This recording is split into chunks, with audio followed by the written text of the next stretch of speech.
കാളൻ ഉണ്ടാക്കാൻ ഞാനിവിടെ എടുത്തിരിക്കുന്നത് ചെറിയ നേന്ത്രപ്പഴമാണ്. അത് ഞാൻ അരിഞ്ഞു വെച്ചിട്ടുണ്ട്.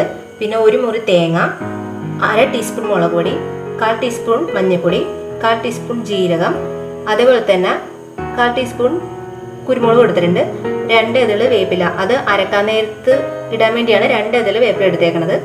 വെളുത്തുള്ളി ഒരു 5 എണ്ണം എടുത്തിട്ടുണ്ട്. പിന്നെ 1/2 ലിറ്റർ തൈരും, പിന്നെ കുറച്ച് ഉപ്പും കുറച്ച് വെളിച്ചെണ്ണയും. ഇനി നമുക്ക് തേങ്ങ മാത്രമായിട്ട് അരച്ചെടുക്കണം.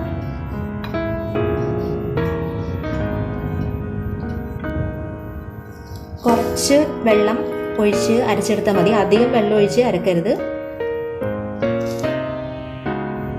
ഇനി നമുക്ക് മുളക് പൊടി, മഞ്ഞൾപ്പൊടി, ജീരകവും കുരുമുളകും വേപ്പിലയും വെളുത്തും കൂടി ഇത് മാത്രമായിട്ട് അരച്ചെടുക്കണം. ഞാനിപ്പോൾ മുളക് പൊടിയും ജീരകവും വെളുത്തുള്ളിയും കൂടി അരച്ചത് ഞാനിപ്പോൾ ഈ ഉരുളിലോട്ട് ഒഴിക്കണേണ്. ഇത് വേവാനുള്ള വെള്ളവും കൂടി ഒഴിക്കണം. അരിഞ്ഞു വെച്ച നേന്ത്രപ്പഴം ഞാൻ ഇതിലോട്ട് ഇട്ട് വേവിക്കാൻ പോണേണ്.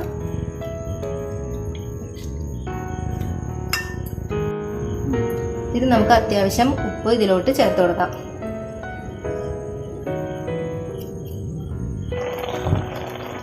ഞാൻ അരിഞ്ഞു വെച്ച നേന്ത്രപ്പഴം ഇതിലോട്ട് ഞാൻ മിക്സ് ചെയ്തിട്ടുണ്ട്. അത് വേണ വരെ നമുക്ക് മൂടി വെക്കാം. വെച്ച തേങ്ങ നമുക്ക് ഇതിലോട്ട് ഒഴിക്കാം.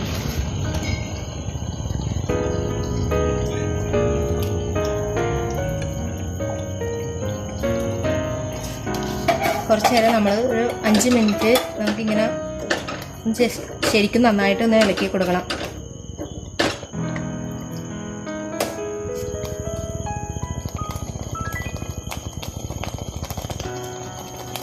തൈര് ഞാനൊന്ന് മിക്സിയിൽ ഒന്ന് അടിച്ചെടുത്തിട്ടുണ്ട്.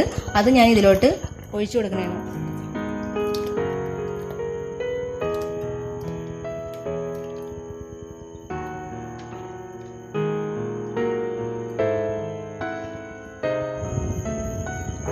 കുറച്ച് ഉപ്പും കൂടി ഞാൻ ഇതിൽ ഇട്ട് കൊടുക്കുന്നുണ്ട്.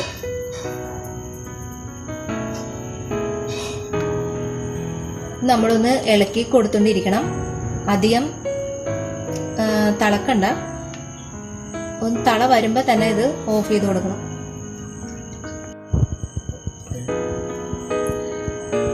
നമ്മുടെ കാളൻ ഇപ്പോൾ റെഡി ആയിട്ടുണ്ട്. ഞാൻ ഇതിലോട്ട് ഇച്ചിരി പഞ്ചസാര ഇട്ട് കൊടുക്കുന്നുണ്ട്. പഞ്ചസാര ഇട്ട് കൊടുക്കുമ്പോൾ ഇത്തിരി ടേസ്റ്റ് വരും, അതുകൊണ്ടാണ് ഇത്തിരി ഇട്ട് കൊടുക്കുന്നത്. കാളൻ ഇനി നമുക്ക് താളിച്ചെടുക്കാം. ഇത്തിരി വെളിച്ചെണ്ണ ഞാൻ ഇതിലോട്ട് വെളിച്ചെണ്ണ ചൂടായിട്ടുണ്ട്. ഇനി നമുക്ക് താളിച്ചെടുക്കാം. കടുക് ഇടാം.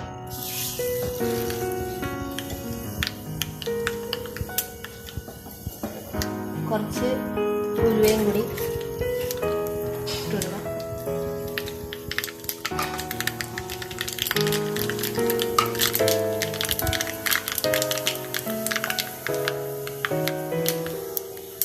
വേപ്പിലയും കൊല്ലോളും കൂടി ഇതിലോട്ട് ഇട്ട് കൊടുക്കണം.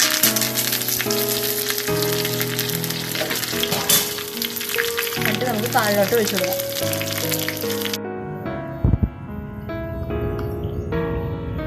നമുക്ക് കാളിലോട്ട് ഇത് ഒഴിച്ചു കൊടുക്കാം.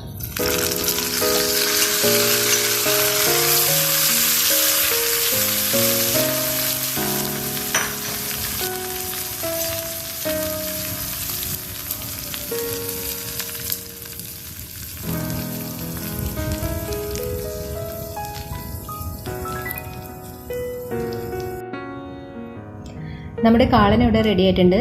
നിങ്ങളെല്ലാവരും ഇത് ഓണത്തിന് ഒന്ന് ഉണ്ടാക്കി നോക്കണം. നിങ്ങൾക്ക് ഈ വീഡിയോ ഇഷ്ടപ്പെട്ടിട്ടുണ്ടെങ്കിൽ ലൈക്ക് ചെയ്യണം, സബ്സ്ക്രൈബ് ചെയ്യണം, ഷെയറും ചെയ്യണം കേട്ടോ.